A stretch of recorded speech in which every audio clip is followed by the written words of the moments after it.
Today's episode will contain spoilers for Inside Out 2. Hey brother! Guys, it is a glorious week. The week of a brand new Pixar movie, Inside Out 2, and therefore time for a brand new addition to the Pixar Theory. Honestly, going in, I thought this was gonna be like a pretty straightforward one, that Inside Out 2 would just further cement the ways in which Inside Out 1 fits into the Pixar Theory. You know, just like memories bring stuff to life. Boom, bam, done. But no, not only is Inside Out 2 easily the best non-Toy Story Pixar sequel, but the layers it adds to the Pixar Theory go deeper than I could have imagined. Although, speaking of imagination, I have to say that scene where anxiety takes over Imagination Land and turns it against Riley, just like, too real, guys, too real. Now I'm worried nobody's gonna get that joke and that no one's gonna watch the rest of the video and they don't even care about the Pixar Theory and that we'll just have to abandon the entire channel and I'll probably be homeless.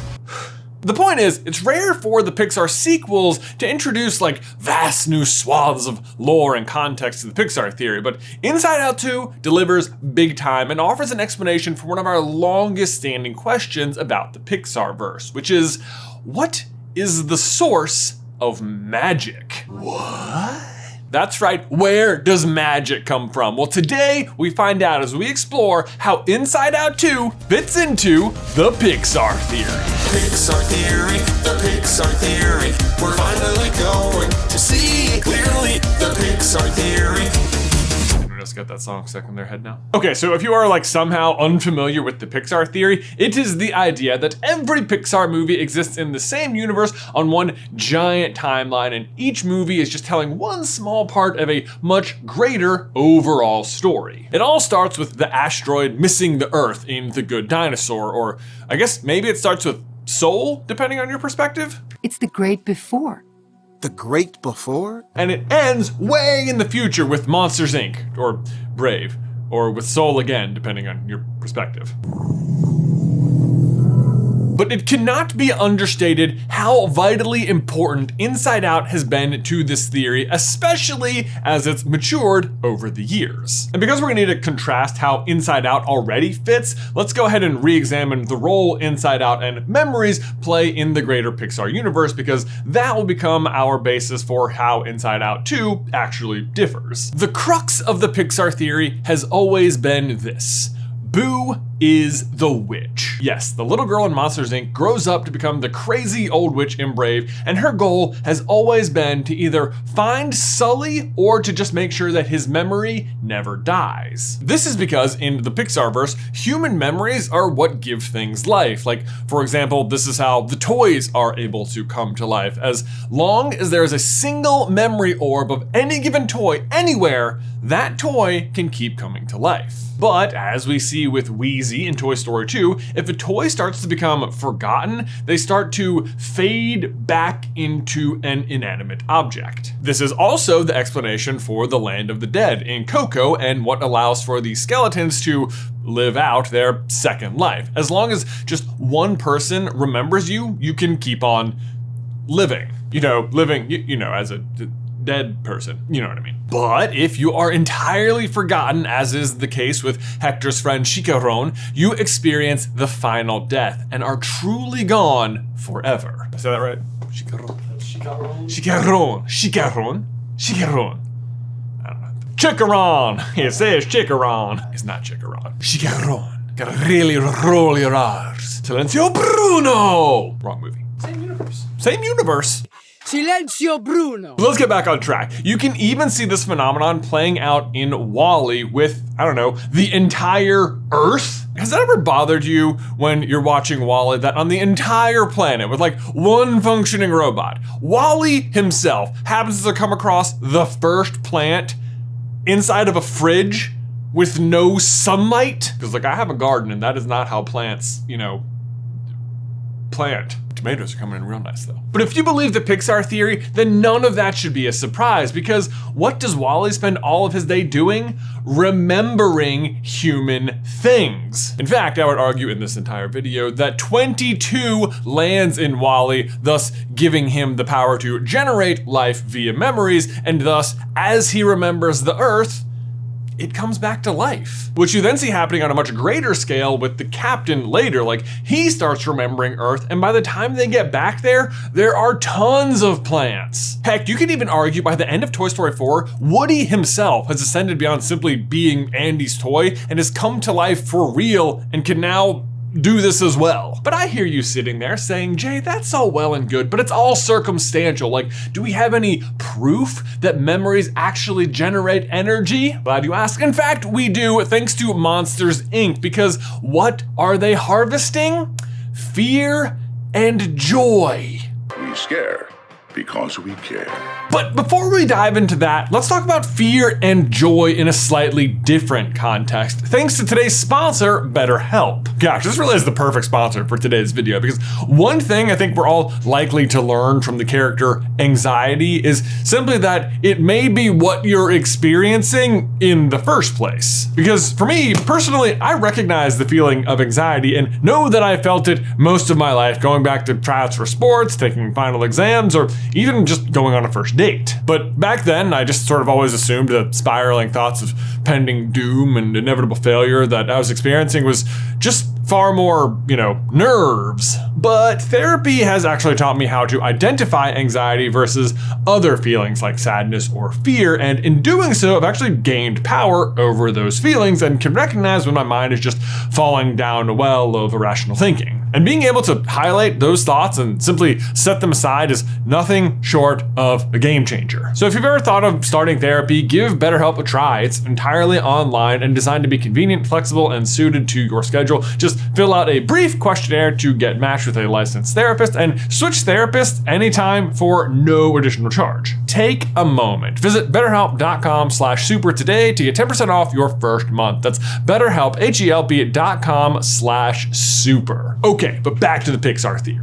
In Monsters, Inc., we know they start by harvesting fear before transitioning over to the far more powerful laughter, aka joy. And look, I don't want to get too terribly deep into the nitty-gritty details of it, but the rough premise of this is that the monsters exist in the far future, long after humans have returned on the Axiom at the end of WALL-E. And they are using the doors to travel back in time to a parallel timeline closer to what we would call the present, but more specifically somewhere in the 1950s. There's actually some really cool, accurate Disneyland posters on the walls in the kids' rooms that prove like the exact year, but like I don't want to get into it. But did you know? Please, no! But during this time, the mid-1950s, technology on the human side of things is rapidly evolving and improving the lives of humans thanks to one syndrome. Okay, no need to like yell your name or anything, but cool, yes, you're responsible. Thanks. The end result, though, is that the lives of humans are becoming easier and happier, and joy is becoming more plentiful, and thus the more lucrative emotion for the monsters to harvest. And the fact that laughter is 10 times more powerful than scream had nothing to do with it.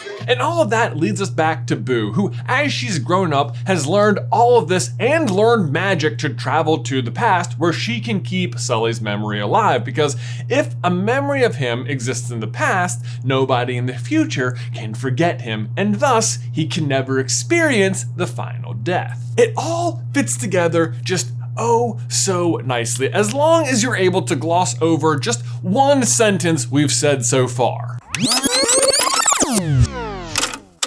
And all of that leads us back to Boo, who, as she's grown up, has learned all of this and learned magic. That's it. That's the only sentence you have to gloss over. But because how? How does she learn magic? What is the source of this? Like, we thought maybe in Onward we were gonna get an answer for this, like, as magic is a huge part of the plot, but no, we get some vague hints, like with the whole speak with your heart's fire. Your heart's fire. But that only explains how to use magic, not where it comes from. But enter Inside Out 2 and its exploration of new areas of Riley's mind which reveal the truth about magic. The main new mind mechanic we learn about in the sequel is the belief system and how this informs your sense of self. And the way it works is that memories that are currently floating at the center of your stream of consciousness form your beliefs. Things like, I'm a good friend, or I love my parents, or I like helping others. And all of those come together to form your sense of self, which for Riley, at least at the beginning of the movie, is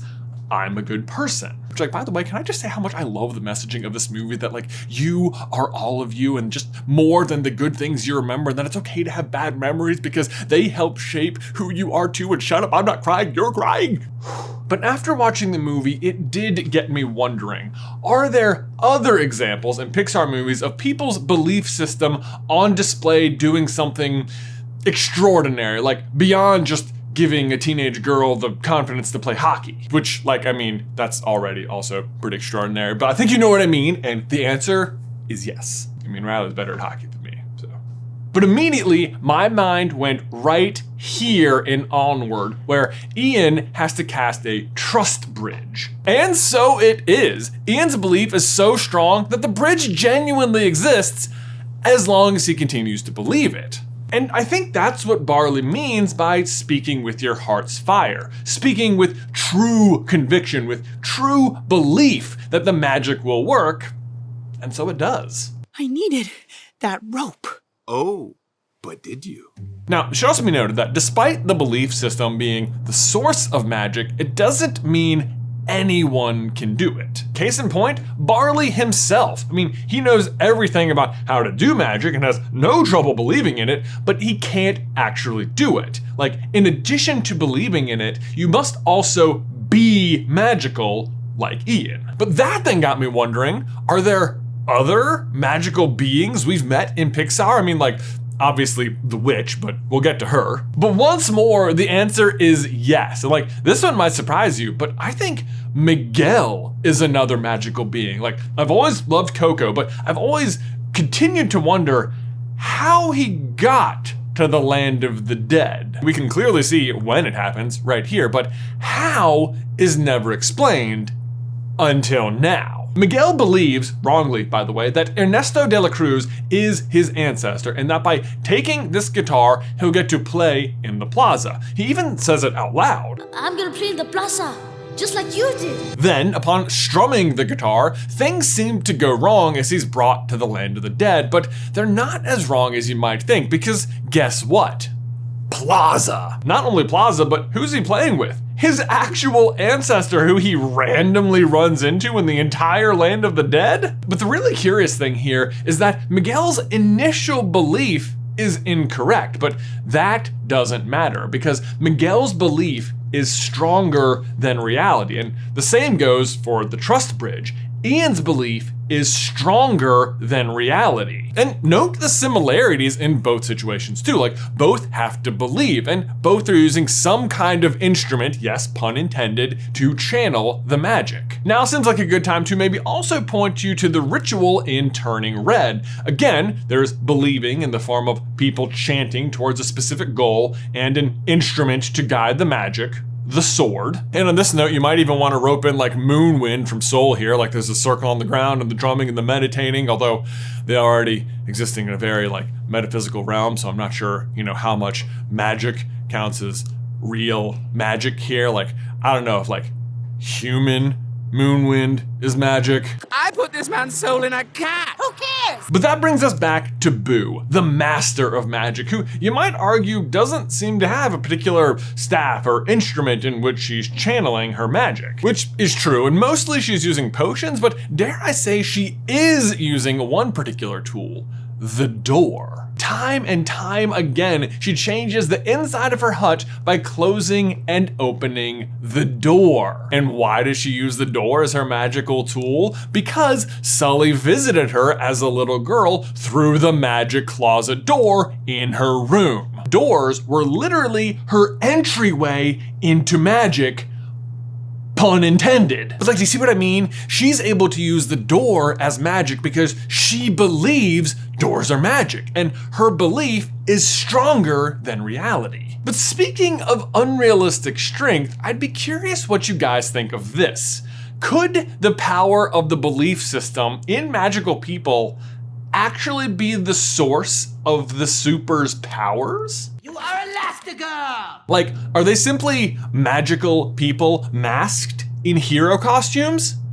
Yes, pun intended? Because I can see how it would happen. I mean, what kids haven't pretended they've had one superpower or another, but if enough kids try and the truly magical ones believe it hard enough, they can almost make it come true. I mean, in Mei Lin's family, the magic is clearly being passed down genetically, and that's obviously the same thing happening in The Incredibles. Like, if you're a young little boy, Robert Bob Parr, which, by the way, means average, I can see a world where he, like, attempts to be great, only to discover he actually is. And you can see how it would evolve too, because in a world where superheroes exist, it's also to see how more and more people would try to manifest these things, thus leading to more and more magical people discovering that they're magical. Which is indeed what was happening until they had to go underground. But also, not for nothing, if we go back to Onward for a second, what ultimately stops those people from caring about using magic? The advent